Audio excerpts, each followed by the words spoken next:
സംസ്ഥാന ഗവൺമെന്റ് ഈ പ്രവർത്തനം കൊണ്ട് കേന്ദ്ര ഗവൺമെന്റ് ഏറ്റവും വലിയ നട്ടാണ്. അതുകൊണ്ടാണ് കേന്ദ്ര ഗവൺമെന്റ് തീരുമാനിച്ചത് കേരളത്തിൽ ഈ ഗവൺമെന്റിനെ പെട്ടെന്ന് ശരിപ്പെടുത്തണം. എന്താ ജോലി? ഓട്ടോറിക്ഷ ഓടിക്കുന്നു. ഓട്ടോറിക്ഷ ഓടിക്കുന്നുണ്ട് അച്ഛൻ. എവിടെയാ താമസിക്കുന്നത്? എവിടെ? ഞാൻ ചോദിച്ചു എവിടെയാണ്? ഫ്ലാറ്റിൽ. ഏതില്? 14-ാം നിലയിൽ. അപ്പൊ ഞാനിങ്ങനെ ഈ പയ്യനെ നോക്കുക. പയ്യൻ എന്റെ മുമ്പിൽ ഒറ്റച്ചാട്ടം. എവിടേക്ക്? ഫ്ലാറ്റിന്റെ താഴത്തെ നിലയിലേക്ക്. അവിടെ ചെന്ന് ബട്ടൺ അമർത്തി. അപ്പോഴോ ഓപ്പനായി ലിഫ്റ്റ്. പയ്യൻ ലിഫ്റ്റ് കയറി. പെട്ടെന്ന് വിചാരിച്ചു. അവിടെ ചെന്ന് കൈ വീശി. എന്നിട്ട് പറഞ്ഞു, സാർ സാർ ഞാൻ ഇവിടെയാ താമസിക്കുന്നത്. ഓട്ടോറിക്ഷ ഓടിച്ച് നാട്ടിൽ ജീവിക്കുന്ന ഒരു പാവപ്പെട്ട തൊഴിലാളിക്ക് സ്വപ്നം കാണാൻ കഴിയുന്ന കാര്യമാണത്. ഒരു പാവപ്പെട്ട തൊഴിലാളിക്ക് സ്വപ്നം കാണാൻ കഴിയുമോ? ഇടതുപക്ഷ ജനാധിപത്യ മുന്നണി ഗവൺമെന്റ് പറഞ്ഞു, ഈ നാട്ടിലെ പാവപ്പെട്ട മനുഷ്യർക്ക് അവൻ കൽപ്പണിക്കാരനായാലും തൂപ്പുകാരനായാലും തിരക്കില്ല. നമ്മുടെ നാട്ടിൽ പോയി തൊഴിലുറപ്പ് പദ്ധതി എടുക്കുന്ന നമ്മുടെ സ്ത്രീകളായാലും തിരക്കില്ല. ഈ പാവപ്പെട്ട മനുഷ്യര് ജീവിക്കാൻ ഭദ്രമായ ഫ്ലാറ്റ് കൊടുക്കണം. കേരളത്തിൽ 137 ഫ്ലാറ്റുകൾ ഉയർന്നു കഴിഞ്ഞു. ഒരു ഫ്ലാറ്റ് കേരളത്തിൽ വരുമ്പോഴേക്ക് ഈ യുഡിഎഫുകാരുടെ മനസ്സിലായി ഈ പോക്ക് പോയാൽ നമ്മളെ കാര്യം കട്ടപ്പുകയാണ്. അതുകൊണ്ട് വേറെ വഴിയില്ല. അപ്പൊ ഒരു വിപ്ലവം വന്നു. എവിടുന്ന്? അക്കരെ. അവൻ വന്ന് കേസ് കൊടുത്തു. വടക്കാഞ്ചേരിയിൽ 140 കുടുംബങ്ങൾ ഫ്ലാറ്റ് പോകുന്ന നോക്കിയിരിക്കുന്ന പാവപ്പെട്ട മനുഷ്യരല്ലേ. അവർ കണ്ണീരുമായി കഴിയാം. ഇപ്പൊ നിർത്തിവെച്ചിരിക്കുന്നു. യുഡിഎഫ് ഇപ്പം നാട്ടിൽ പറയുന്നത്, ഞങ്ങൾ അധികാരത്തിൽ വന്നാൽ ഫ്ലാറ്റ് വന്ന് നിർത്തലാക്കും. അതിന്റെ അർത്ഥം ഈ പാവപ്പെട്ട ഫ്ലാറ്റിൽ താമസിക്കുന്നത് ഈ യുഡിഎഫുകാർക്ക് ഇഷ്ടമല്ല. ലീഗുകാർക്കും കോൺഗ്രസുകാർക്കും അവർക്കൊന്നും ഇഷ്ടമല്ല. കാരണം സമ്പന്നന്മാർക്കല്ലേ ഫ്ലാറ്റ്. അവരെ അപമാനിക്കല്ലേ. ഈ ഓട്ടോറിക്ഷക്കാരനും കൽപ്പണിക്കാരനും ചുമട്ടുകാരനും കൂലിപ്പണിക്കാരനും അതുപോലെ തൂപ്പുകാരനും ഈ തൊഴിലുറപ്പ് പദ്ധതിക്കാരും ഫ്ലാറ്റ് താമസിക്കാൻ തുടങ്ങിയാലോ. പിന്നെ ഫ്ലാറ്റിനെന്താ വില? 2.5 ലക്ഷം വീടുകൾ ഈ കേരളത്തിൽ കൊടുത്തു. 1.25 ലക്ഷം വീടുകളെ പണി നടന്നുകൊണ്ടിരിക്കുകയാണ്. അത് മാത്രമല്ല, നമ്മുടെ മുമ്പിൽ ഒരു വിഷയം വന്നു. ഭൂമിയുള്ള ആളുകൾക്ക് വീട് കൊടുക്കുക, ഭൂമിയില്ലാതെ എന്ത് ചെയ്യും? ഭൂമിയില്ലാത്ത ഒരുപാട് മനുഷ്യരുണ്ട് കേരളത്തിൽ. അവരെവിടെയാ താമസിക്കുന്ന പിടിയില്ല. ചിലർക്ക് വാടക വീട്, ചിലര് രാവിലെ പണിക്കുകയാണ്. രാത്രിയാകുമ്പോൾ അല്ലെ മരത്തിന് ചുവട്ടിൽ കൊണ്ടുപോയി ചാക്കൊക്കെ മരത്തിൽ താമസിക്കണം. അങ്ങനെ താമസിക്കുന്ന മനുഷ്യരുണ്ട്. ഞങ്ങൾ പഞ്ചായത്തുകാരോട് പറഞ്ഞ അത്തരം ആളുകളെ അന്വേഷിക്കണം. അങ്ങനെ അന്വേഷിച്ച് പിടിച്ചു നോക്കുമ്പോൾ 1.25 ലക്ഷത്തോളം കുടുംബങ്ങളുണ്ട് കേരളത്തിൽ. ഇടതുപക്ഷ ജനാധിപത്യം തീരുമാനിച്ചു അവർക്ക് ഭൂമിയില്ല, വീടുമില്ല. അവർക്ക് വീട് കൊടുക്കണം. എങ്ങനെ കൊടുക്കണം? ഫ്ലാറ്റ് ഉണ്ടാക്കി കൊടുക്കണം. ചെമ്പൻകുട്ടിയിലെ ആളുകൾക്ക് ഫ്ലാറ്റ് എന്ന് പറഞ്ഞാൽ എന്താണെന്നുള്ളത് നിങ്ങൾ കണ്ടിട്ടുണ്ടാവില്ലോ. ഞാൻ എന്റെ ജീവിതത്തിൽ ഫ്ലാറ്റിൽ പോയ ആളെ കണ്ടത് മോഹൻലാലിനെയാണ്. കാരണം എന്താ? ഫ്ലാറ്റ് പ്രമാണിമാർക്കാണ്. ഒന്നുകിൽ സിനിമാ താരങ്ങൾ, അല്ലെങ്കിൽ സമ്പന്നന്മാർ, അല്ലെങ്കിൽ വലിയ കച്ചവടക്കാർ. അവർക്കെല്ലാം ഫ്ലാറ്റ്. പാവപ്പെട്ട ഒരു ഫ്ലാറ്റോ, പാവപ്പെട്ട ഒരു ഫ്ലാറ്റിൽ പോയി താമസിക്കാൻ പറ്റുമോ? ഞങ്ങൾ പറഞ്ഞു, ഈ നാട്ടിലെ ഏറ്റവും വലിയുള്ള മനുഷ്യർ പാവപ്പെട്ടവരാ. ഈ നാടാക്കിയ ആളുകൾ അവർക്ക് നല്ല ഫ്ലാറ്റ് കൊടുക്കണം. ഈ നാട്ടിൽ ഫ്ലാറ്റിൽ അവർ ജീവിക്കട്ടെ. ഞാനൊരു ഫ്ലാറ്റ് കാണാൻ വേണ്ടി പോയി. ഫ്ലാറ്റ് കാണാൻ വേണ്ടി പോയപ്പോ ആ ഫ്ലാറ്റ് 15 നിലയുള്ള ഫ്ലാറ്റാ. ഞാൻ ആ ഫ്ലാറ്റിന്റെ മുമ്പിൽ നോക്കുമ്പോൾ കുട്ടികളിങ്ങനെ കളിച്ചുകൊണ്ടിരിക്കുക ഫുട്ബോൾ ബാക്ക്ഗ്രൗണ്ടിൽ. ഞാൻ ആ കുട്ടികളെ കളി കണ്ടപ്പോൾ എനിക്ക് രസമായി. ഫുട്ബോൾ കളിക്കാൻ ഒരു കുട്ടിയോട് ഞാൻ പറഞ്ഞു വാ. ആ കുഞ്ഞിന്റെ അടുത്ത് വന്നു. ഞാൻ പറഞ്ഞു മോന്റെ പേരെന്താ? ബാബു. മോൻ അതോടെ കളിക്കുമല്ലോ? കളിക്കും. ഏത് കളിക്കാനും ഇഷ്ടം? മെസ്സി. ഞാൻ പറഞ്ഞു എനിക്ക് നെയ്മറയാണല്ലോ ഇഷ്ടം. അപ്പൊ കുട്ടിയോട് തമാശ പറഞ്ഞിട്ട് ഞാൻ കുട്ടിയോട് ചോദിച്ചതിന്റെ അച്ഛന്റെ പേരെന്താ? നമ്മുടെ നാട്ടിന്റെ പൊതുവായ വികസനം എങ്ങനെയായിരുന്നു? യുഡിഎഫ് കാലത്ത് നമ്മുടെ റോഡുണ്ടോ? ഉണ്ട്. റോഡോ മഴക്കാലത്തെ തോടാണ്, അല്ലെങ്കിലോ വണ്ടി പോകുമ്പോൾ വീര് പോകും. കാരണം എന്താ? അതിന്റെ വർക്ക് നടക്കില്ല. എന്താ വർക്ക് നടക്കാത്തത്? വീട് കോൺട്രാക്ടർമാർക്ക് പൈസ കൊടുത്തില്ല, അതുകൊണ്ട് ഒരു വർക്ക് എടുത്തില്ല. എത്ര കുടിശ്ശികയുണ്ട്? 29,000 കോടി, 2,900 കോടി. കാരണം എന്താ? കൊടുക്കാൻ ബാക്കിയാണ്. എന്നാൽ അതിനിടയ്ക്ക് തന്നെ അവർ സ്വന്തക്കാർ കൊടുത്തു. ആ കൊടുത്തതിൻ്റെ ഒരു സ്മാരകം ഇപ്പോൾ കേരളത്തിലുണ്ട്. UDF എന്ന് പറയുന്ന ഭരണകക്ഷി കേരളത്തിലുണ്ടാക്കിയ ഒരു സ്മാരകം ലോകത്തിന് മുമ്പിൽ പോകുന്ന സ്മാരക. ആ സ്മാരകമാണ് ഒരു പാലം നിർമ്മിച്ച് ആദ്യത്തെ ഓട്ടത്തിൽ പാലം പൊളിഞ്ഞ പാലാരി വട്ടം പാലം. അത് കാണാൻ വേണ്ടി ലോകത്തിന്റെ എല്ലാ ഭാഗത്തും മീഡിയക്കാരും വന്നു. BBC നേരെ ഇവിടെ വന്നു. കൊച്ചിയിൽ ഫ്ലൈറ്റ് ഇറങ്ങിയിട്ട് അവർ വന്നു. കാരണം എന്താ? ലോകത്തിൽ എന്നോളം ഒരു പാലം ഉണ്ടാക്കി ആദ്യത്തെ ഓട്ടത്തിൽ പാലം പൊളിഞ്ഞിട്ടില്ല. ആ പാലത്തിന്റെ ശിലാസ്ഥാപനത്തിന് മുഖ്യമന്ത്രി പറഞ്ഞു, എറണാകുളം നഗരത്തിലെ ഗതാഗത കുരുക്ക് മുഴുവൻ പോകും ഈ പാലം വന്നാൽ. പാലത്തിലൂടെ പാലുപോലെ ഒഴുകി പോകുമ്പോൾ പാലം ഉണ്ടാക്കിയോ? ഉണ്ടാക്കി. ഉദ്ഘാടനം നടത്തിയോ? നടത്തിയില്ല. അതിന് മുമ്പ് പ്രളയം. ആദ്യത്തെ വണ്ടി അക്കരെ കടന്നു. കടക്കുമ്പോഴേക്ക് 2 ബോംബ്. ഒരു ബോംബ് എന്താ? ഒരു സ്ലേബ് താഴെ. രണ്ടാമത്തെ ബോംബ് രണ്ടാമത്തെ സ്ലേബ് താഴെ. മുകളിൽ ആകാശം, താഴെ ഭൂമി. പാലം നിത്യസ്മാരകം. അടുത്ത് UDF. അഴിമതിയിൽ മുങ്ങി കേരളത്തിലെ UDF മന്ത്രി അഴിയണ്ണി. ഇടതുപക്ഷ ജനാധിപത്യ മുന്നണി 5 വർഷം കേരളത്തിൽ ഭരിച്ചപ്പോൾ കേരള അസംബ്ലിയിൽ ഒരു അഴിമതി ഉന്നയിക്കാൻ ഇവർക്ക് നാക്ക് മുങ്ങിയോ? എല്ലാ ഭാഗത്തുള്ള ആളുകൾ പറഞ്ഞു, ഇതുപോലെ മഹാദുരന്തം നമ്മുടെ നാടിനെ വന്ന് വലയം ചെയ്തപ്പം നാട് ഒരുമിച്ച് അതിനെ കൊടുന്നു.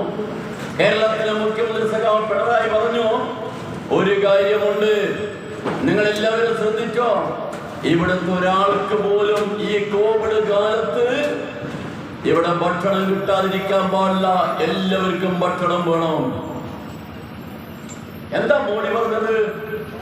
കോവിഡാണ്, പകരുന്ന രോഗമാണ്, എല്ലാവരും വീട്ടിൽ കുത്തിയിരിക്കണം, എല്ലാവരും പ്രാർത്ഥിച്ചുകൊണ്ടിരിക്കണം, ആരും പുറത്തിറങ്ങാൻ പാടില്ല, വായു മൂക്കും പൊതിഞ്ഞു വെക്കണം, 2 അടി അകലം നിൽക്കണം, എല്ലാവരും പറയുന്നത് കേട്ടോളണം, ആരും മാറാൻ പാടില്ല, പോലീസ് പിടിച്ചോണ്ടോ, അതുകൊണ്ട് നിങ്ങളിൽ ഇരിക്കണം.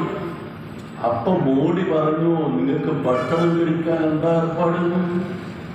നാട് മുഴുവൻ കടകൾ പൂട്ടി കിടക്കുന്നു, ഒരു പണിയും നടക്കുന്നില്ല, നാടാകെ നിശ്ചലമായി കിടക്കുന്ന അവസരത്തിൽ നമ്മുടെ നാട് ഭരിക്കുന്ന ഭരണാധികാരി എല്ലാ മനുഷ്യരോടും ലോക്ക്ഡൌൺ പ്രഖ്യാപിച്ചാൽ മാത്രം മതിയോ?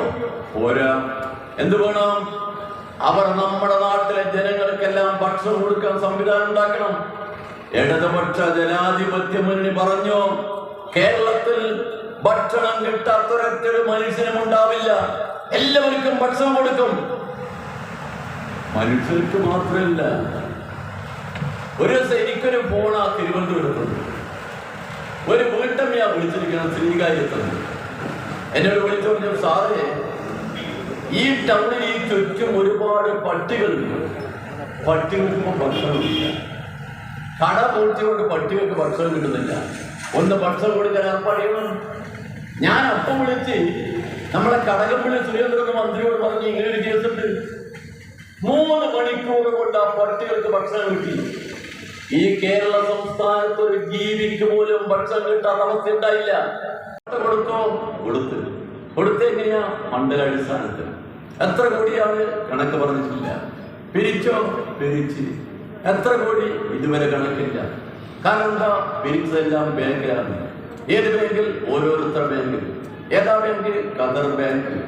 ആ ബാങ്കിലോ പണമിട്ട്, അതോ ഓന്റെ ആവശ്യത്തിനാണ്. വെള്ളപ്പക്കാരെങ്കിലും പൈസ പോകേണ്ടി വരും. കാരണം എന്താ? അതാ കോൺഗ്രസ്. നാണം കിട്ട രാഷ്ട്രീയ പ്രസ്ഥാനമല്ലത്. ആ പ്രസ്ഥാനമില്ല കേരളത്തിലുള്ളത്. പ്രതിപക്ഷ കക്ഷികളാണോ? പാവപ്പെട്ട മനുഷ്യൻ വെള്ളത്തിൽ മുങ്ങി മരിക്കുമ്പോൾ ആ മനുഷ്യരെ സംരക്ഷിക്കാൻ വേണ്ടി, അവരെ രക്ഷപ്പെടുത്താൻ വേണ്ടി നമ്മുടെ നാട്ടിൽ കടലിൽ പോകുന്ന പാവപ്പെട്ട മത്സ്യത്തൊഴിലാളി ഒരു പൈസ പോലും പ്രതിഫലം പാകാതെ പൂന്തുറ മുതൽ എല്ലാ സ്ഥലത്തും വന്ന് അവൻ പോയി സേവനം നടത്തി. അപ്പോഴെന്താ കോൺഗ്രസ്സുകാരുടെ ജോലി? കതറുമെടുത്ത് ഇസ്ത്രീയിട്ട് എന്നിട്ട് പിരിവ് നടക്കുക. എന്തിനാ? വെള്ളപ്പൊക്കം ദുരിതാശ്വാസം. അതല്ലേ പ്രതിവട്ടം. നമ്മുടെ നാട്ടിൽ എല്ലാ ദുരന്തങ്ങളും വരുമ്പോൾ എന്ത് ചെയ്തു? കേന്ദ്ര ഗവൺമെന്റ് ഒറ്റ പൈസ തന്നോ? ഇല്ല. പ്രധാനമന്ത്രി വന്നില്ലേ? വന്ന്. ആരാ വന്ന്? മോദി. എവിടെയാ വന്ന്? കൊച്ചിയിൽ. അവിടുന്ന് ഹെലികോപ്റ്ററിൽ പോയി. എന്നിട്ടോ എല്ലാം ചുറ്റിക്കണ്ട്. എന്താ പറഞ്ഞ്? വലിയ കർച്ചായി പോയി. പോയാല് ഞാൻ പ്രഖ്യാപിച്ചോ. എന്താ പ്രഖ്യാപിച്ച്? 100 കോടി എന്ന് പറഞ്ഞ പിച്ചക്കാശ്. 29,800 കോടി കേരളത്തിലെ പണം പോയി. നമ്മളെല്ലാവർക്കും വീട് വെച്ചു കൊടുത്തു. വീട് പോയവർക്ക് വീട്, മറ്റ് നഷ്ടങ്ങൾക്ക് സംഭവിച്ചവർക്ക് അത്. ഒരാളെ പോലും പിണക്കാതെ, ഒരാളെ പോലും വേദനിക്കാതെ നഷ്ടത്തിന് പരിഹാരം ഉണ്ടാക്കിയത് കേരളത്തിലെ ഗവൺമെന്റ്. ഇതെല്ലാം കഴിഞ്ഞപ്പോഴാണ് അവർക്കൊരു കാര്യം പൂർത്തിയായി. ഇനി നമ്മളെ കൂടെ കിട്ടൂല. 5 വർഷം ഭരിച്ചു, അടുത്ത 5 വർഷത്തേക്കൂടെ കാശുണ്ടാക്കി വെച്ചു. ഇനി തെരഞ്ഞെടുപ്പ് വന്നാൽ കാര്യം നമുക്ക് രക്ഷയാണെന്ന് ധരിച്ചു. ഇപ്പം കാര്യം പൂർത്തിയായി. ഇനി കച്ചവടം നടക്കില്ല. എപ്പോ പൂർത്തിയായത്? നമ്മുടെ പഞ്ചായത്ത് തെരഞ്ഞെടുപ്പ് വന്നപ്പോ, പഞ്ചായത്ത് തെരഞ്ഞെടുപ്പ് കേരളത്തിൽ എന്തായിരുന്നു? കേരളത്തിൽ എന്തൊരു കോലാഹലമായിരുന്നു. മലയാള പത്രങ്ങൾ 23 മലയാള പത്രങ്ങളും എന്തായിരുന്നു ഒരു 4 മാസക്കാരൻ വാർത്ത? കേരളത്തിലെ ഇടതുപക്ഷ ജനാധിപത്യ മുന്നണി ഗവൺമെന്റ് പ്രതിക്കൂട്ടിൽ കേന്ദ്ര ഏജൻസികൾ കേരളത്തിലെത്തുന്നു. ആദ്യ ഏജൻസി വന്നു കഴിഞ്ഞു. വന്ന ഏജൻസിയുടെ പേര് NIA. ഓനാണെങ്കിൽ ലോകത്തിലെ ഏത് വമ്പന്മാരെയും പിടിക്കാൻ പറ്റിയ ഏജൻസിയാണ്. NIA വന്നു കൊച്ചിയിൽ വിമാനം ഇറങ്ങി. ഒരു വണ്ടി കയറി. ടിവിക്കാര് കൂടെ തന്നെ ഉണ്ട്. ഒരു മുന്നോട്ട് പോയിക്കൊണ്ടിരിക്കുക. ഇപ്പം പാലാരിവട്ടത്തെത്തി. ഇപ്പോൾ ടോൾ ബൂത്ത് കടന്ന് അരൂർ ഭാഗത്തേക്ക് പോയിക്കൊണ്ടിരിക്കുക. അപ്പൊ ലേഖനം വരുന്ന പോകുന്ന തിരുവനന്തപുരത്തേക്കാണ്. സെക്രട്ടേറിയറ്റ് കയറും. ആര്? NIA. ആദ്യം NIA, പിന്നെ ED, പിന്നെ CBI, പിന്നെ DD, പിന്നെ KD. എത്ര? 7 ഏജൻസി. എന്തിനാ വന്ന്? പിടിക്കാൻ. ആരെ പിടിക്കാൻ? ഇടതുപക്ഷത്തെ. നാട്ടിലാകമാനം വാർത്തയാകുന്നില്ലേ? കേരളത്തിലെ മുഖ്യമന്ത്രിയെ പ്രതിക്കൂട്ടിലാക്കാൻ വേണ്ടി പ്രതികളെ കൊണ്ട് പറയിക്കാൻ വേണ്ടി പോയില്ലേ? എന്തിനു വേണ്ടിയായിരുന്നു? രക്ഷയില്ല എന്ന് തോന്നി. തെരഞ്ഞെടുപ്പ് കഴിഞ്ഞപ്പോ, പഞ്ചായത്ത് തെരഞ്ഞെടുപ്പ് കഴിഞ്ഞപ്പോ, പഞ്ചായത്ത് തെരഞ്ഞെടുപ്പ് കാലത്ത് ധരിച്ചെന്ന് പറഞ്ഞാൽ രക്ഷയാണ്, നമുക്ക് രക്ഷ കിട്ടുമെന്ന് അവരെല്ലാം ധരിച്ചു. പഞ്ചായത്ത് തെരഞ്ഞെടുപ്പ് കഴിഞ്ഞു. പഞ്ചായത്ത് തെരഞ്ഞെടുപ്പ് റിസൾട്ട് ഞാൻ തിരുവനന്തപുരത്ത് കേൾക്കാൻ വേണ്ടിട്ട് ഈ ടീമിന് മുമ്പ് ഒരു ഭയം. അക്രമത്തെ നേരിടാൻ നമുക്ക് കരുത്തെങ്ങനെയാ?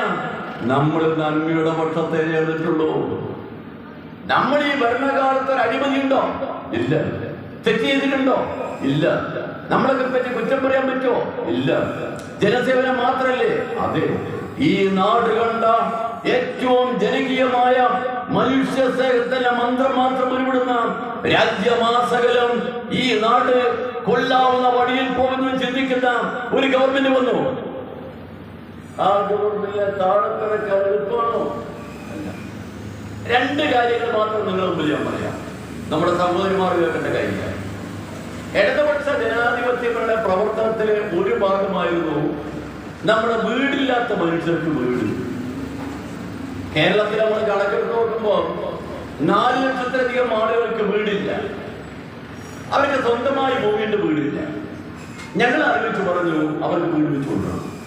ഇത് നല്ല വീട്, ഉറപ്പുള്ള വീട്. കാരണം വീടെന്ന് പറഞ്ഞാൽ കോൺക്രീറ്റ് വീടായിരിക്കണം. അവരൊരു 50 വർഷക്കാലത്തെങ്കിലും ഭദ്രമായി വീട് താമസിക്കണം. 4 ലക്ഷം രൂപ കേരളത്തിലെ ഗവൺമെന്റ് കൊടുത്തു. പഞ്ചായത്തും കോർപ്പറേഷൻ ചേർന്നുകൊണ്ട് ഒരു 7 ലക്ഷത്തിന്റെ വീടാണ്. ഒരു വീട് കൊടുക്കാൻ ഞാൻ പോയി കോട്ടയം. ആ വീടിന്റെ താക്കോൽ ഏറ്റുവാങ്ങിയ വല്യമ്മ എന്നെ കൈപിടിച്ച് പൊട്ടിക്കരഞ്ഞില്ല. സാറേ, ഇനിയെങ്കിലും എനിക്ക് കണ്ണടച്ചുന്നതിൽ മതിയാവോളോ ഉറങ്ങാലോ? ഇതുവരെ ഞാൻ ഉറങ്ങിയിട്ടില്ല സാറേ. എന്റെ വീട്ടിൽ ചുവരുണ്ട്, ഓല മറിച്ച ചുവരാ. ആ ചുവരിനുള്ളിലോട്ട്, ഓലയിനുള്ളിലോട്ട് വരും കുറുക്കൻ, അല്ലെങ്കിൽ പട്ടി, അല്ലെങ്കിൽ പാമ്പ്. നമ്മുടെ വീട്ടിൽ ഇതുവരെ ഉറങ്ങാൻ കഴിഞ്ഞിട്ടില്ല. ഇനി എനിക്ക് ഒന്ന് കണ്ണടച്ച മതി പറഞ്ഞ് ഉറങ്ങാലോ സാറേ, എന്നോട് ദൈവം കാണിച്ച ഏറ്റവും വലിയ അനുഗ്രഹം.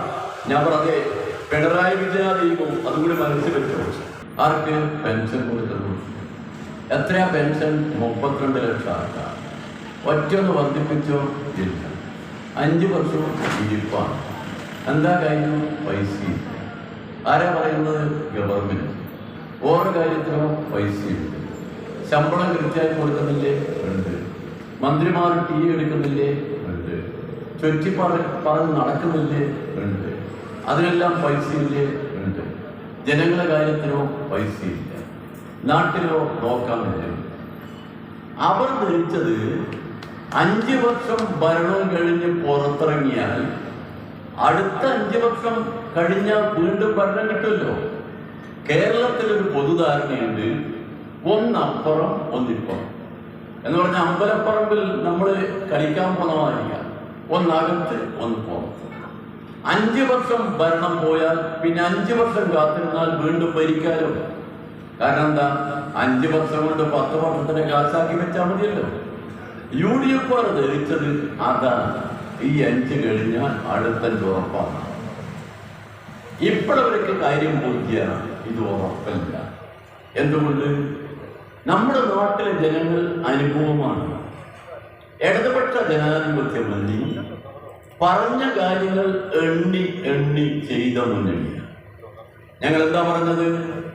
പെൻഷൻ 600,000 ആക്കും, കുടിശ്ശിക മുഴുവൻ കൊടുക്കും, ഓരോ വർഷവും 100 വർദ്ധിപ്പിക്കും. അങ്ങനെയാൽ എത്ര കൊടുക്കണം? 1500. ഇപ്പൊ കിട്ടുന്നതോ 1600. അതിൻ്റെ അർത്ഥം എന്താ? 100 ബോണസ്. 1600 ഇപ്പൊ പെൻഷൻ കൊടുക്കുക. ആ പെൻഷൻ തുടർന്നുകൊണ്ടിരിക്കുന്നു. അന്ന് 32 ലക്ഷം പേർക്ക് ആ പെൻഷനെങ്കിൽ ഇപ്പൊ 58 ലക്ഷം പേർക്ക് ആ പെൻഷൻ കേരളത്തിൽ. പെൻഷന് യോഗ്യതയുള്ള സകല ആളുകൾക്കും പെൻഷൻ കിട്ടും. 27 TV നമുക്ക് ഒരൊറ്റ TV നമുക്ക് അതിനുള്ളിൽ കയ്യിലുണ്ട്. പിന്നെ പത്രങ്ങളാണെങ്കിലോ ദേശാഭിമാനി ജനം ഒഴിച്ച് മറ്റെല്ലാ പത്രങ്ങളും അപ്പുറത്ത്. എന്ത് ചെയ്യും? ഒരു വഴി. എല്ലാവരും പറയുന്നത് നമ്മളെ കള്ളരാണ്. പാവപ്പെട്ട ആളുകളെ വിശ്വസിച്ചാലോ അവരെ കുറ്റം പറയാൻ പറ്റില്ല. നമ്മുടെ സഹോദരിമാർ വീട്ടിൽ നിന്ന് ഈ TV കേൾക്കുക, വൈകുന്നേരം ചർച്ച. എന്താണ്? കൊടും ചർച്ച. എന്താ പറയുന്നത്? കള്ളന്മാരാണ്. ആരെ പറ്റി? നമ്മളെ പറ്റി. അപ്പൊ നാട്ടുകാർ കുറെ മുളകെട്ട വിശ്വസിക്കില്ലേ? എന്നാൽ തെരഞ്ഞെടുപ്പ് കഴിഞ്ഞ് വോട്ടിംഗ് നടന്ന് ആദ്യത്തെ ഫലപ്രഖ്യാപനം ഞാൻ മുറിയിലാണ്ട് പുറത്തിറങ്ങിയില്ല. അപ്പോഴാണ് ഒരു ശബ്ദം ഒച്ചയില്ല. പ്രതിപക്ഷ അവരോട് ചോദ്യം, ആര്? TV-ക്കാരി. വന്നിടത്തോളം വാർത്തകൾ UDF-നെതിരെയാണല്ലോ. അപ്പൊ പ്രതിപക്ഷ നേതാവ് നോ, വാർത്തകൾ വരാതിരിക്കുന്നേ ഉള്ളൂ. ഇത് രാഷ്ട്രീയമല്ല. പഞ്ചായത്ത് എന്ന് പറഞ്ഞാൽ വ്യക്തിപരമായിട്ട് രാഷ്ട്രീയം വരാമോ? ഏത്? ജില്ലാ പഞ്ചായത്ത്, പിന്നെ കോർപ്പറേഷൻ. അപ്പൊ വളരെ ധൈര്യത്തിലാണ്. ജില്ലാ പഞ്ചായത്ത് എണ്ണിയോ? എണ്ണി. എത്ര ജില്ലാ പഞ്ചായത്ത്? 14. ആദ്യത്തെ 10 തകതിയായി വന്നു. 10 വട്ടം 0. നേതാവിനെയോ കാണാനില്ല. എവിടെയാണ്? വഴിയില്ല. ചർച്ചക്കോ ആളില്ല. എന്ന് പറ്റി എല്ലാവരും പോയി. കാരണം എന്താ? തലകുലിച്ച് പോയി. കേരളത്തിലെ ജനങ്ങൾ തീരുമാനിച്ചതാണ്. ആ തീരുമാനം കേട്ടപ്പോൾ അവർ ധരിച്ചു ഇനി കളിച്ചാൽ കളി പോകില്ല. അതില്ലേ ഉറപ്പാണല്ലോ. അങ്ങനെ നമ്മുടെ സംസ്ഥാനത്ത് വന്ന സകല ഏജൻസികളും, കേന്ദ്ര ഏജൻസികൾ, ഇവിടുത്തെ പ്രതിപക്ഷ കക്ഷികൾ, ഇവിടുത്തെ BJP എല്ലാം കൂടി ചേർന്ന് ഒരു വലിയ സന്നാഹമായി വന്നു കേരളത്തിൽ ഇടതുപക്ഷ ജനാധിപത്യ മുന്നണിയെ വളഞ്ഞിട്ട് ആക്രമിക്കാൻ. ഇതാണ് 2 ഗവൺമെന്റുകളും തമ്മിലുള്ള വ്യത്യാസം. അതുകൊണ്ട് ഈ ഗവൺമെന്റ് എങ്ങനെയും താഴത്തിറക്കണം. അതിനെന്താ വഴി? അതിനുള്ള വഴികൾ അവരിങ്ങനെ ആലോചിച്ചുകൊണ്ടിരിക്കുക. അതിനുള്ള വഴി ഇപ്പൊ കണ്ടുപിടിച്ചു. എന്താ? ഇരുമയ്യാണെങ്കിലും നമ്മളൊക്കെ കരുണല്ലേ എന്നൊരു പാട്ടുണ്ടല്ലോ. അതുപോലൊരു ബന്ധം ഇപ്പൊ വന്നു. നമ്മുടെ ജില്ലയിലാണല്ലോ തലശ്ശേരി. തലശ്ശേരിയിൽ BJP-ക്ക് സ്ഥാനാർത്ഥിയില്ല. എന്താ പറ്റിയ? സ്ഥാനാർത്ഥി ഇല്ലാത്തതുകൊണ്ടാണോ? അല്ല. പിന്നെയോ ഉണ്ടായിരുന്നു. അയാളോ നോമിനേഷൻ കൊടുത്ത് തള്ളിപ്പോയി. എന്താ കാരണം? ഉൾപ്പെടാൻ മറന്നുപോയി. കാരണം എന്താ? ഇടയ്ക്കിടെ മറന്നുപോയി. എന്തേ? അത് BJPയുടെ ശീല. രാജ്യം ഭരിക്കുന്ന പാർട്ടിയാ. ഇവിടെ മാത്രമല്ല, ഗുരുവായൂരിലും മറന്നുപോയി. എന്താ മറന്നുപോയി? ഗുരുവായൂരിലും മറന്നുപോയി. അതിന്റെ അർത്ഥം എന്താ? ചില്ലറ കാര്യമില്ല. തലശ്ശേരിയും ഗുരുവായൂരും ഇപ്പോഴേ കച്ചവടമായിരിക്കുന്നു. BJPയുടെ സംസ്ഥാന അധ്യക്ഷൻ പരസ്യമായി 5 തവണ പറഞ്ഞു, ഞങ്ങൾ കേരളത്തിൽ ഭരിക്കും 35 സീറ്റ് കിട്ടിയാൽ മതി. കേരളത്തിലത്തെ സീറ്റ് അസംബ്ലിയിൽ 140. ഭൂരിപക്ഷം കിട്ടണമെങ്കിലോ 71 വേണം. BJP 35 കിട്ടിയാൽ മതി. 35 കിട്ടിയാൽ പിന്നെ എങ്ങനെ ഭരിക്കുക കേരളം? അപ്പം അവർക്ക് ഉറപ്പാ, നമ്മൾ കൈ ചൂണ്ടിയാൽ വരാനുള്ള ആളുകൾ അവിടെയുണ്ട് കച്ചവടത്തിന്. കേരളത്തിൽ ഇതുവരെ കച്ചവടം നടന്നിട്ടില്ല. എന്നാൽ തൊട്ടപ്പുറമുണ്ടല്ലോ പോണ്ടിച്ചേരി കഴിഞ്ഞ തെരഞ്ഞെടുപ്പിൽ അവിടെ BJP താമര ഒറ്റ സീറ്റുമില്ല. ജയിച്ചാരെല്ലാം കൈപ്പത്തി. ഇപ്പോഴോ കൈപ്പത്തിയില്ല, ഉള്ളതെല്ലാം താമരയായി. കേരളത്തിൽ താമര വിരിയിക്കാൻ വേണ്ടി ആവശ്യമായ ബന്ധമുണ്ടാക്കാൻ കോൺഗ്രസും BJPയും തമ്മിൽ അറിയാതെ അണിയറിയിൽ തുടങ്ങിയിരിക്കുന്നു. അതിന്റെ ഭാഗമാണ് ഇതെല്ലാം. എല്ലാ മനുഷ്യരോടും പറഞ്ഞു, നിങ്ങളുടെ കാര്യം നോക്കാൻ നിങ്ങളുടെ കൂടെ ഞങ്ങളുണ്ട്. ഒരു കുടുംബനാഥൻ കുടുംബത്തിലെ മക്കളെ എങ്ങനെയൊക്കെ ജീവിപ്പിക്കുന്നുവോ അതുപോലെ കേരളത്തിലെ ഇടതുപക്ഷ ജനാധിപത്യങ്ങളുടെ തലവനായ സഖാവ് പിണറായി കേരളത്തിലെ സകല മനുഷ്യരോടും പറഞ്ഞു, നിങ്ങളുടെ കാര്യത്തിന് ഒരു മുട്ടും മുടക്കമുണ്ടാവില്ല, എല്ലാം ചെയ്യാൻ എല്ലാ ഏർപ്പാടും ഉണ്ടാക്കിയിരിക്കുന്നു. അതുവരെ എന്തായിരുന്നു? ഒറ്റ പോലീസ്. എന്ത്? കേരളത്തിൽ ഭരിക്കാനോ? ഭരിക്കാൻ പറ്റും, പക്ഷെ എന്താ? ഒന്നും ചെയ്യാൻ പറ്റില്ല. ഈ നാട്ടിലെ സകല മനുഷ്യന് സൗകര്യം നോക്കി ചെയ്തല്ലോ. എല്ലാ പ്രതിപക്ഷം എന്തായത്? വെള്ളപ്പൊക്കം വന്ന് നാടാകെ വെള്ളത്തിൽ വന്നപ്പോ മധ്യ കേരളം മുങ്ങിക്കിടക്കുക. എന്താ പ്രതിപക്ഷം ചെയ്തത്? ഇടതുപക്ഷ ജനാധിപത്യം വേണ്ടി പറഞ്ഞു, നമ്മുടെ നാട്ടിലെ ഗവൺമെന്റ് നമ്മുടെ നാട്ടിലെ സകല മനുഷ്യരൊന്ന് സഹായിക്കണം, കയ്യിലുള്ള കാശ്. ഞാൻ എന്റെ പെൻഷൻ അപ്പോൾ എടുക്കും. നിങ്ങൾ എല്ലാവരും അതുപോലെ ചെയ്ത് കാണും, ഉള്ള കാശ് കൊടുത്തു കാണും. കടയിലുള്ള ആളുകൾ, വീട്ടിലുള്ള ആളുകളെല്ലാം കാശ് കൊടുത്തു. എന്ത്? നമ്മുടെ സഹോദരന്മാർ, നമ്മുടെ കുടുംബക്കാർ, അവർ വെള്ളം കയറി വീട്ടിനകത്ത് മുങ്ങി മരിക്കുന്നു. 522 പേർ കേരളത്തിൽ വെള്ളപ്പൊക്കത്തിൽ മരിച്ചു. പ്രളയം വന്നപ്പം എന്താ പ്രതിപക്ഷം ചെയ്തത്? പ്രതിപക്ഷം പറഞ്ഞു, ഒരു പൈസ കൊടുക്കാൻ പാടില്ല സർക്കാരിന്. ഈ വെള്ളപ്പൊക്കം നേരിടാൻ സർക്കാർ സംവിധാനം ഉപയോഗിച്ച് നേരിട്ട് ഒറ്റ പൈസ കൊടുക്കരുത്. പൈസയോ നിങ്ങൾ ഞങ്ങൾക്ക് തന്നു. ആർക്ക്? KPCC. എന്തുകൊണ്ട്? ഞങ്ങൾ അതിനുള്ള ഏർപ്പാടുണ്ടാക്കുന്നുണ്ട്. എന്താണ്? ഞങ്ങൾ വീടെടുത്ത് കൊടുക്കും. എത്ര വീട്? 1000 വീട്. ആർക്ക്? വീട് നഷ്ടപ്പെട്ടവർക്ക്. എവിടെ? കേരളത്തിൽ. നിങ്ങൾ പൈസ ഇങ്ങോട്ട് തന്നു. KPCC എല്ലാവരെയും കോൺഗ്രസുകാരോട് പറഞ്ഞ് പണം പിരിക്കാൻ. വെള്ളപ്പൊക്ക ദുരിതാശ്വാസത്തിന് സംസ്ഥാന ഗവൺമെന്റിനെ സഹായിക്കാനും പണം പിരിക്കാനില്ല, നാടാകെ പണം പിരിക്കാൻ പറഞ്ഞു. ജനങ്ങൾക്ക് വേണ്ടി ജനങ്ങളെ പ്രശ്നങ്ങൾ പരിഹരിക്കുന്ന മുന്നണിയാണിത്. ആ മുന്നണി നമ്മുടെ നാട്ടിലെ ജനങ്ങളുടെ എല്ലാം മനസ്സിൽ നിറഞ്ഞു നിൽക്കുന്ന മുന്നണിയാണ്. അവർക്ക് ഏത് പ്രശ്നം വന്നാലും ഏതെങ്കിലും ഒരു കാലത്തുണ്ടായിരുന്നോ നമ്മുടെ ഈ കേരളത്തിൽ ഇപ്പൊ കണ്ടതുപോലുള്ള 4 ദുരന്തങ്ങൾ? ഒന്ന് പ്രളയം, മറ്റൊന്ന് ഓഖി, പിന്നെ നിപ്പ, പിന്നെ കോവിഡ്. 4ഉം നമ്മുടെ നാട്ടിൽ വന്നു. നാടാകെ ഭയന്ന് വിറച്ചു നിൽക്കുമ്പോ കേരളം ഭരിക്കുന്ന ഇടതുപക്ഷ ജനാധിപത്യ മുന്നണി ഗവൺമെന്റ് എല്ലാ സമയവും കണ്ണു തുറന്ന് പാവപ്പെട്ടവന്റെ പ്രശ്നങ്ങൾക്ക് അവന്റെ കൂടെ നിന്നു. അതുകൊണ്ടാണ് WHO എന്ന് പറയുന്ന വേൾഡ് ഹെൽത്ത് ഓർഗനൈസേഷൻ പറഞ്ഞത്, ലോകത്തിലെ ചരിത്രത്തിൽ ഈ കേരളം എന്ന് പറയുന്നത് ഒരു പുതിയ സന്ദേശം നമുക്കെല്ലാം തന്നിരിക്കുന്നു. നമ്മുടെ ശൈലജ ടീച്ചറെ കുറിച്ച് ലോകാരോഗ്യ സംഘടനയുടെ ചെയർമാൻ ചോദിച്ചു, ടീച്ചർ മുമ്പ് ഡോക്ടറായില്ല, അപ്പോൾ ഇല്ല ഡോക്ടറായില്ല, പിന്നെ എങ്ങനെ ടീച്ചർ പഠിച്ചു? കോവിഡ് എന്ന മഹാമാരി വന്നപ്പോൾ കേരളത്തിലാണ് റൂട്ട് മാപ്പ് തയ്യാറാക്കിയത്. എവിടുന്ന് ടീച്ചർ പഠിച്ചു? ലോകാരോഗ്യ സംഘടന ലോകത്തിലാകമാനം കൊണ്ട് റൂട്ട് മാപ്പ് തയ്യാറാക്കി കൊടുത്തു. രോഗം പകരുന്നത് കണ്ടുപിടിക്കാനുള്ള സംവിധാനം നമ്മുടെ ജില്ലയിൽ നിന്ന് പോയ ഒരു സാധാരണക്കാരിയായ ഒരു കമ്മ്യൂണിസ്റ്റുകാരി നമ്മുടെ നാട്ടിന്റെ ആരോഗ്യമന്ത്രി ലോകത്തോട് വിളിച്ചു പറഞ്ഞു, മനുഷ്യന്റെ മനസ്സറിയാൻ മനുഷ്യന്റെ കൂടെ നിൽക്കണം, ഞാൻ കൂടെ നിന്നാണ് അതുകൊണ്ട് കണ്ടുപിടിച്ചത്. ടൈംസ് വാരിക ആദ്യമായി ഒരു സംസ്ഥാന മന്ത്രിയുടെ പടം കൊടുത്തു ഫ്രണ്ട് കവറായിട്ട്. ആ പാർട്ടി ഈ കേരളത്തിലാകമാനം ഇപ്പൊ നടക്കുക. പണം ഇഷ്ടം പോലെ, വേണ്ടതെല്ലാം ഓന്റെ കയ്യിൽ. അവനിവിടെ കടന്നു വന്ന് നമ്മുടെ നാട്ടിൽ എന്തെങ്കിലും ചെയ്യാൻ പറ്റുമെന്ന് നോക്കുക. അതിനൊരു പ്രധാന കാരണം കൂടിയുണ്ട്.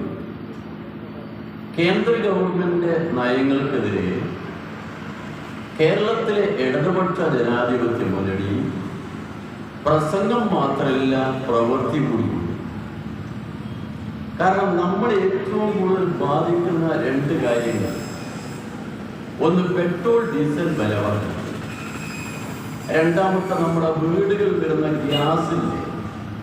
ഗ്യാസിന് കണ്ടമാനം വില കൂടുക. ഈ വില കൂടുന്നത് നമ്മൾ അറിയുന്നില്ല.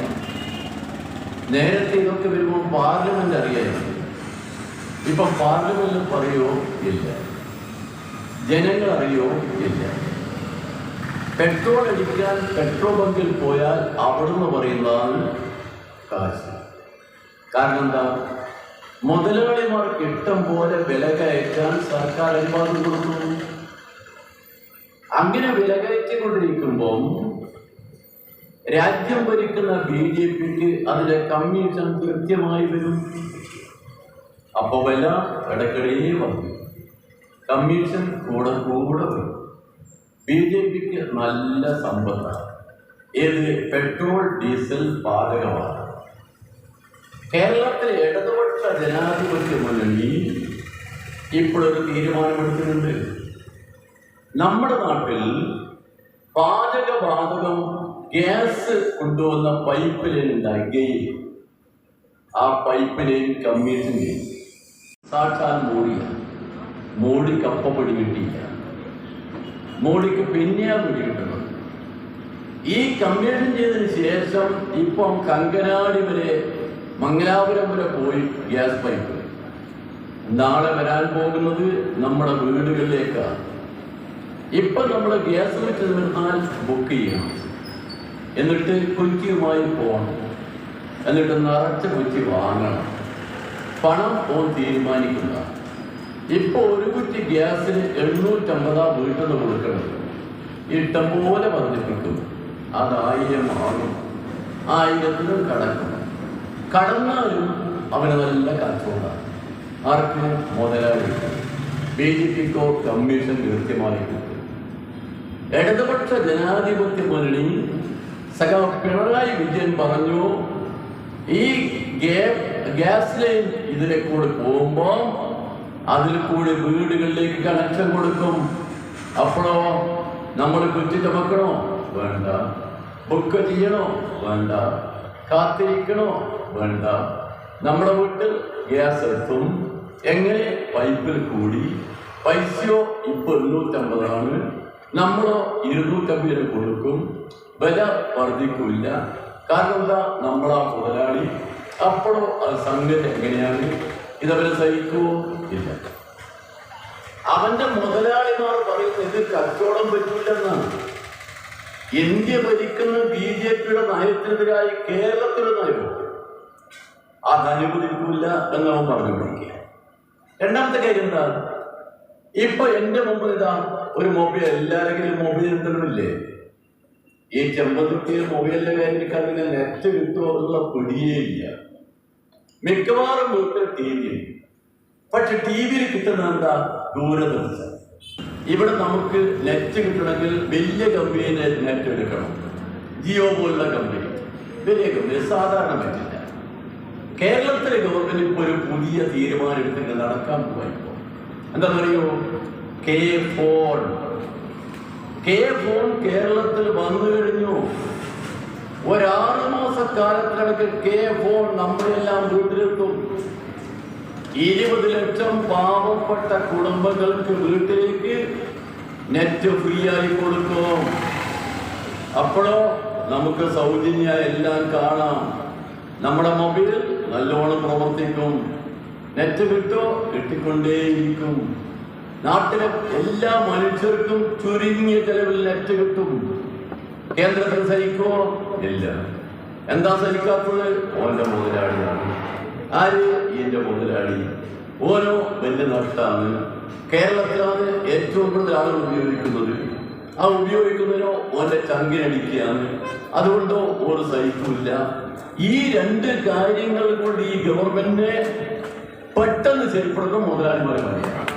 നമ്മുടെ പ്രിയപ്പെട്ട സ്ഥാനാർത്ഥി വന്നിരിക്കുന്നു. കോൺഗ്രസ് എന്ന് പറയുന്ന പാർട്ടിയുടെ വഴിയിലൂടെ BJPയിലേക്ക് വീഴും എല്ലാവരും.